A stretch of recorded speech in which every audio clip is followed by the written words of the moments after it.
I purchased this Aroeve air purifier 4 months ago, and I've been running different tests on it since then, so it's basically been running non-stop for the past 4 months. But before we get to all the results of those tests, I want to start with the first day I got it, the unboxing and setup. It came in a plain but decent looking box with basically all the setup instructions written on the box. The only other thing inside the box aside from the air purifier is the instruction manual. Now you might be tempted to just turn it on right away, but the filter inside the purifier is also in a bag that needs to be removed before turning it on. This is simple to do. You just flip the air purifier over and there's a plate on the bottom that you need to twist to unlock. It shows what direction you need to go right on it. Then just remove the filter out of the bag. If you take a look at the filter, you can tell it's got 3 parts to it. There's the outer protective pre-filter layer that's designed for bigger particles like dust. Then the inner layer that removes particles larger than 0.3 microns, and an activated carbon filter that absorbs unwanted odors such as fumes from smoke, cooking odors, pet odors, and VOCs. It doesn't matter which way you place the filter as long as you attach the cap securely. Once that's done, you plug it in and you're good to go. The operation is very simple. You have 3 speed settings, and when you just turn it on, it's actually on the first speed, which is actually medium. Then it goes to the second speed, which is actually high, and if you click it a third time, it goes to the last speed, which is actually sleep, which is slow and quiet. Then you have several light settings. You have top light on, then bottom light on, then both on, and then both off. And then you have the timer button for the 6, 12, and 24-hour timer. One thing I will note, this only works to turn it off, not turn it on.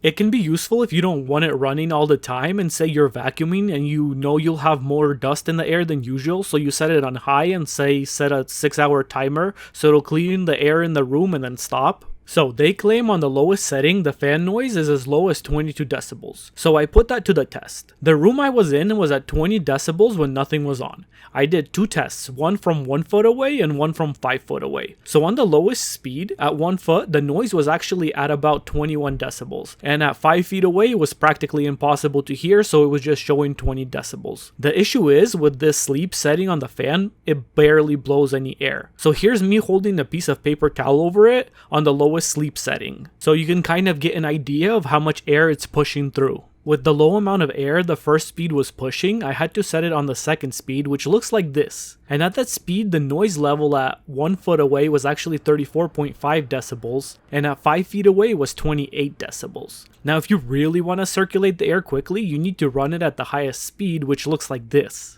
But the noise level at 1 foot away is 45.5 decibels, and at 5 foot away is 38.5 decibels, which is actually pretty loud. So basically, if you want to circulate the air in the room so that you feel it moving, you will actually get a decent amount of noise. But then the question becomes, is it worth it? And before I show you what my filter looks like, I will just say my house is very clean because I have a dust mite allergy, so we have very little carpet and clean often. But this is still the amount of dust that was collected over the course of a couple months. Here it is compared to a brand new filter. Sadly, the company changed the color of the filter while I was doing the testing, so it's not an exact comparison. And this initial layer is just regular dust. You can use either a cloth or a vacuum to clean it up every so often. And this is what most people show when they review this. What I wanted to see is how much the actual internal filter has on it. So I cut away the initial layer and looked underneath. And you can definitely see millions of tiny little particles all through the filter, to the point where they have definitely changed the color.